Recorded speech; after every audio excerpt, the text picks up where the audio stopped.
This time on Poll Hub, a blockbuster bellwether race right in our own backyard. New York usually isn't the center of the political universe since it's become such a reliably Democratic state, but this week, the Empire State captured most of the election headlines. We're looking at the results in multiple high-profile races here to explain why the lessons much of the politinerati are drawing from them may not tell the whole story. Then, being single has always had a bit of a societal stigma once people get past marrying age, whatever that is. But there's a powerful case being made that this so-called singleism is unfair and based on bad data. We're gonna look at that. Finally, we're repeating last episode's fun fact topic, ice cream, because, well, do we really need a reason? We do not. Stick around. And hi, everybody. Welcome to Poll Hub. I'm JD Dapper. I'm Barbara Carvalho. I'm Mary Griffith. And I'm Lee Maringoff. So, guys, what does it feel like living in a bellwether swing district that the entire political media of the U.S. focuses on? It's pretty cool, right? Was it bad that I was also watching the Yankee game, the Yankee-Met game, which was really, our Subway series this week? No, I mean, I think it's reflected in the turnout numbers. They weren't all that high. So, yeah, a lot of New Yorkers are away on vacation, and baseball is at least as interesting as politics in New York. So sure. I was following online, though. Okay, very good. So we've got a lot of races to talk about. Can we start with New York 19? New York 19 is the district. Marist College is actually not in New York 19, but about 100 yards away. New York 19 starts. One football field. Exactly. I live in New York 19, as do a couple of our other staffers. This is the district that Antonio Delgado gave up because he became the lieutenant governor of New York, which turned this into a special election in late August, which is never a good time. It's a swing district that Biden barely won. It's been held by Republicans in the past. And so a lot of the national attention was focused on this race between a guy named Pat Ryan, who's a county executive in one county, and Mark Molinaro, who's a county executive in the other. One's Democrat, Molinaro's a Republican. And whether this nationalized race, because it was nationalized, millions of dollars were thrown into it, could set the stage for the fall. And what happened is Pat Ryan wins by a point or 2 points. That'll all come out once the final numbers are counted. And he ran basically saying, this is about abortion. Molinaro ran saying, I don't want to talk about abortion. It's about inflation. Mm-hmm. Ryan won. What does that mean? Well, I think, as you say, this was a classic Democratic, classic Republican issue focus for the 2022 elections. I mean, this is what we're all about. A special election. I always hesitate to overinterpret special elections or primaries for that matter, because November electorate is a lot larger and perhaps even different than we see. And also because of redistricting, although Pat Ryan is going to be the Democratic senator from the 19th House. Yes, until December 31st. He's actually running in the 18th for the full 2-year term in November. So he was actually involved with a general and a primary. Mark Molinaro, who's the Dutchess County executive, as you mentioned, he will be presumably trying again in the 19th. So what we saw, though, was a interesting turnout picture because there were areas, as has been the case, I think, in the other 3 special elections that we've seen, that Democrats are overperforming what Joe Biden did percentage-wise in those 4 races around the country. This was one of those. And as you say, it is a bellwether because it's a swing district, and those are the ones that are going to determine ultimately who is the majority in the House of Representatives after the January 1st. And the Democrats have to be very pleased because it's a formula successful in the issues that they were stressing, and that the Republican formula did not work as it hasn't been so far. And that may have to do a little bit with a former president, I suspect, and not just the fact that the Democrats are so overwhelmingly popular. Just a sense of it. I think it's playing both ways right now. Yeah, well, I think what's really interesting, and it was very confusing because we were looking at districts passed and then redistricted districts. So it got very confusing, and people had to, I think in some cases, vote for a candidate a couple of times in Different places. in different places.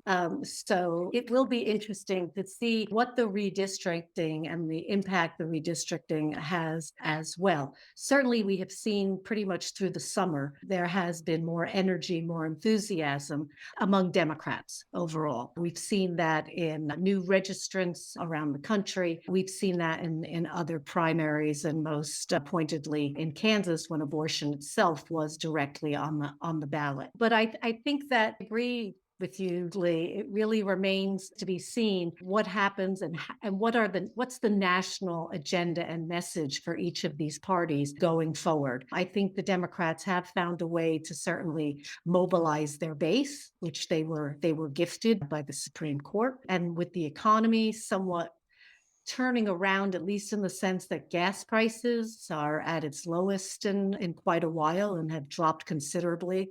So, there's a lot on the table. Before we talk about any of the other districts, real quick on 19, I was looking at all the 19 is a weird district. For people who don't live in New York, 19 has parts of 9 counties in it.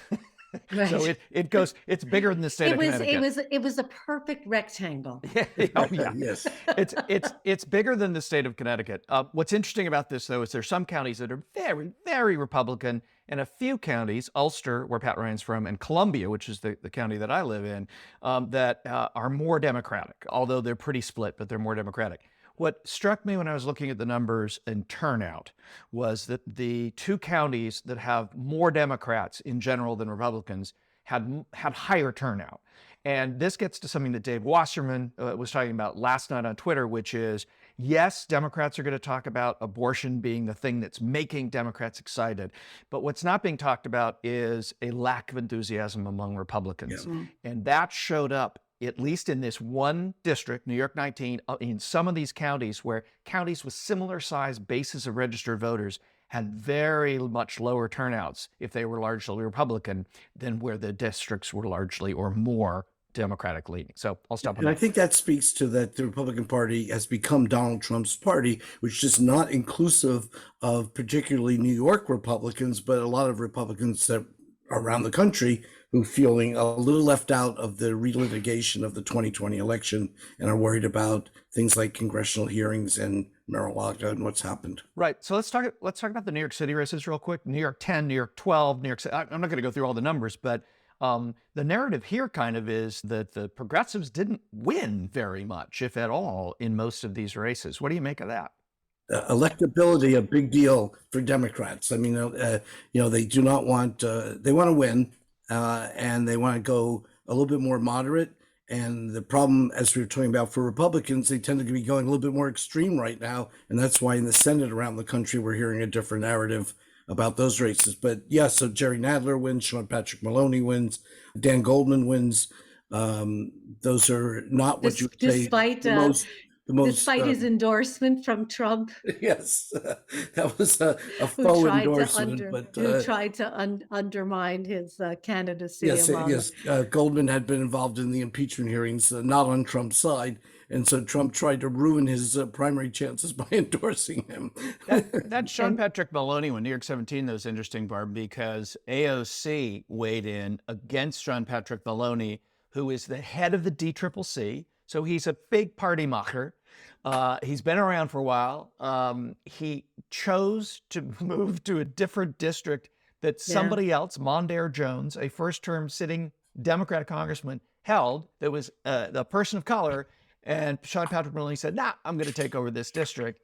And I'm the head of the DCCC. I'm a powerful guy. And that made a lot of people upset in the Democratic Party, including AOC, who backed his challenger, Alessandra Biaggi, and he cleaned up. Yeah, I think in another time, with perhaps also less attention on these races and with perhaps less at stake, although I don't want to really, go there as much as you do, Lee, in terms of the electability, but I think there is a lot at stake. I think our Democrats are very sober. They're looking for candidates who can win, but the folks that came up short in particular were Carolyn Maloney against Nadler and also against And then a Maloney. whole field against Dan Goldman of people who are all more progressive, I think, than he was. Yeah, that was a split. That's where the progressives couldn't pick a candidate. Yeah. So Goldman wins with like 25% of the vote. So anyway, so big picture. More of the same of what we've been seeing. Democrats are trying to chip away at the narrative that they're going to get clobbered in November. And I think that narrative is now no longer the one that's in vogue. And Barb? Looks like we're going to have a pretty competitive midterm. I wouldn't say the Democrats should be celebrating and popping the champagne yet, but certainly we're going to see competitive races around the country. And I'd back that. It's August 24th. It is a long way to November election. We shall see. All right, well, now let's turn to the concept of singleism. It's something you may not have heard of, but it is very much a real thing. What is it and how prevalent is it? Well, joining us today is Dr. Bella DePaulo. She is an expert on single people and the author of Singled Out: How Singles Are Stereotyped, Stigmatized, and Ignored and Still Live Happily Ever After. She's also written many other books. She is also an academic affiliate in psychological and brain sciences at the University of California, Santa Barbara. Welcome, Dr. DePaulo. Thank you for having me, and thank you for focusing on this topic. It's such a pleasure. So why don't we just jump right in? Tell us, what is singleism? Sure, singleism is the unfair treatment of single people. It includes stereotyping them, stigmatizing them, marginalizing them, and discriminating against them. And how prevalent of an issue is this? Now, it is a very prevalent issue because, in part, singleism is written right into the laws of the land. In the United States, there are more than 1,000 laws that benefit and protect only people who are legally married. You know, sometimes single people say to me, "Oh, I've never been discriminated against because I'm single." That's not possible. It's written right into the laws.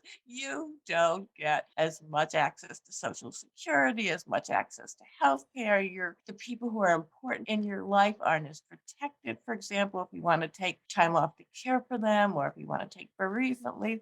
So in all sorts of ways, you are a second-class citizen because you're not legally married. Well, as someone who studies government, I know that governments, use taxes and benefits. Companies and organizations use different benefits to incentivize. So what is the history here, or what is the reason behind incentivizing, I guess, marriage? Yeah, well, I think in part, it's a problem of companies and governments not keeping up with massive social change. So there was a time, like in the 1950s, when just about everybody got married and divorce rates were low. And so if you benefited and protected and incentivized people for being married, hardly anyone was left out of that. I mean, I think that was a really, really, really bad deal for the 5% of people who never did get married, but still they could get away with it more easily. And now it's like, it's still part of the system that has never come undone. So what are the numbers now? How has it changed?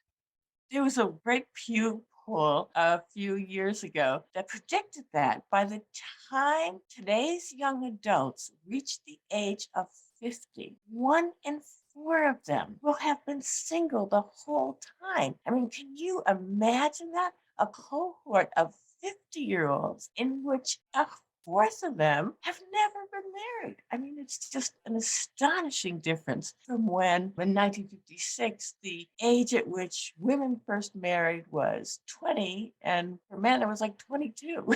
It's such a huge difference.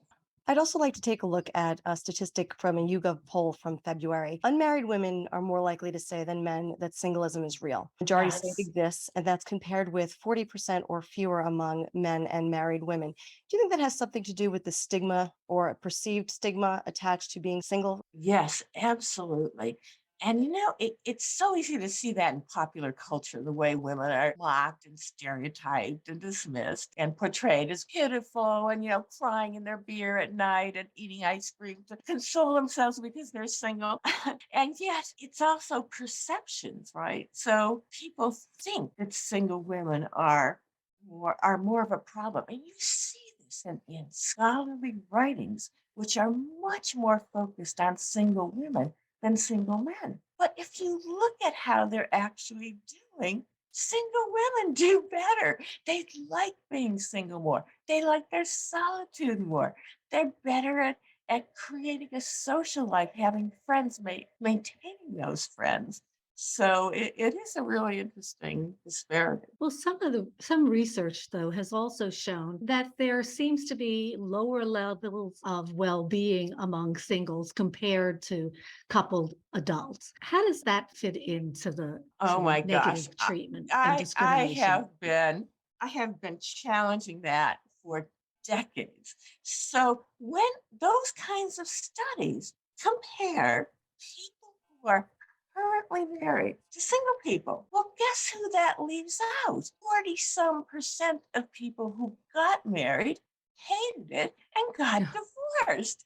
It's like those Mm. studies are saying, don't look over here at these nearly half of the people who got married and don't like it. That problem with saying, oh, these currently married people look happier and single people are less happy or less healthy or whatever the storyline is they're trying to get you to think that if only those single people got married, they'd get happier and healthier too. But that's not what happens. When single people get married, sometimes they get this little initial burst of happiness right around the wedding. There's this big party and it's all very exciting. And then they go back to being as happy or as unhappy as they were when they were single. And not even everybody gets that burst of happiness. If you are headed to divorce, and these studies know because they follow people for years and years and years, people who get married and then get divorced are already getting a little less happy when the day of their wedding approaches. And if you look at health, it's even more dramatic. There are some recent studies that show that when people get married, they actually get a little bit less happy. So I want to just demolish this idea that getting married makes people happier or healthier, because it doesn't. How did you become interested in studying single people? Yeah, I've been single my whole life. I'm 68 years old. I love being single, except for all the stereotyping, stigmatizing, all that bad stuff. But in terms of my life, it's what I want. And at first, when I was a young adult and I was studying something else entirely, and I'd see these headlines and think, oh, married people are better off. And I just wonder, is this really, am I the only one who's happily single? And then I would wonder about the way I was treated. For example, that when I first started teaching, I was only in my 20s, and the person who arranged the schedule wanted me to come in and teach at night because she said it was too hard for those married people. And that was before any of them even had kids. And the way that as a single person, when your friends get coupled, suddenly you get demoted from dinner and a movie on a Saturday night to brunch, or maybe you get invited to the kids' birthday parties later on.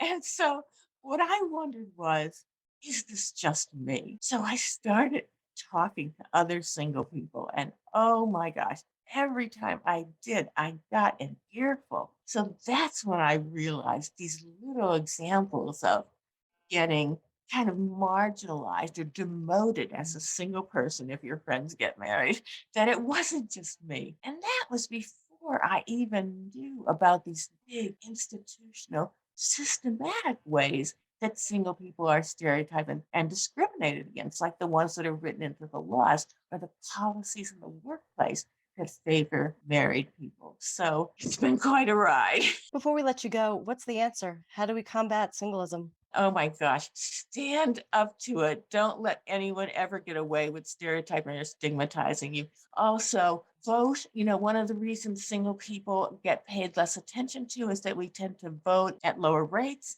and vote, of course, especially for people who are more tuned into your issues, though there are precious few of them. And if you are someone who is a boss in a workplace, distribute your benefits evenly. Don't give people more credit and more benefits and more rewards for the same work just because they're married. Work should be about work, not about your personal life. Thank you. Well, Dr. Bella DePaulo with the University of California, Santa Barbara, and also the author of Singled Out, How Singles Are Stereotyped, Stigmatized, and Ignored, and Still Live Happily Ever After. Thank you so much for joining us. This has been very insightful. Thank you. It was really fun. Before we leave today, we're returning to last week's favorite topic because we got quite a response to ice cream. You would think with elections and social change on the docket, maybe ice cream wouldn't find its way through, but ice cream always wins in the Oh, end. Lee, everybody loves ice cream. There you go. So There's not even a partisan split on ice cream, I bet. that's finally a consensus anyway. We have some numbers from 1991 on the favorite flavor of ice cream, and the winner there is chocolate, followed very closely.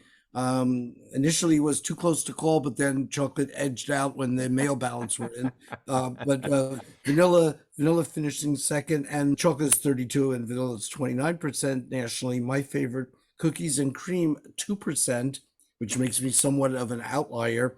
How about ye of other anchors? Where are you on this? Bart, you love ice cream, right? Oh, I absolutely love ice cream. In fact, at one point, I actually Googled whether you could have an ice cream diet, but You can, but you're not going to live very long. just so Yeah. everyone knows, it is not healthy. Yeah. Sugar and shocked. cream is not the stuff of long lives. But I always enjoy really pretty much any flavor ice cream. But I was looking at some of the 2022 numbers, which were a little different because the more current poll was done internationally, not just nationally, although chocolate and vanilla ice cream still hold the top two places, kind of like the top two political parties. They're just always there. But my favorites, and I always get a waffle cone with 2 scoops, one of butter pecan and one of strawberry. And You're up so there. I'm very glad that I'm right up there. Strawberry was number 3 back in the day, and butter pecan was number 5. Now, But Mary not wasn't together. Mary wasn't born in 1991, but had she been around in 1991? Yeah. So, I what's your appreciate favorites? that, Jay. Yeah, what are your Well, favorites? I've always been a chocolate person, but I'm looking at the international list here from 2022. The only one I probably would not like would be banana ice cream. Yeah, That's the one that would turn me off the most. But mint chocolate chip is a close favorite. But I would have a question for each of you, which is, does your preference change if you were to add a topping? Because for me, I'm more of a purist. If I were to add a topping like hot fudge or caramel, which I would stick with the chocolate and would move away from sort of a more complex flavor. For me, it's not a topping, but does it show up on a piece of pie? Does it show up on a piece of cake? And then I have to mix and match differently. I think that the cake and the pie determine the flavor for me. Jay, how about you?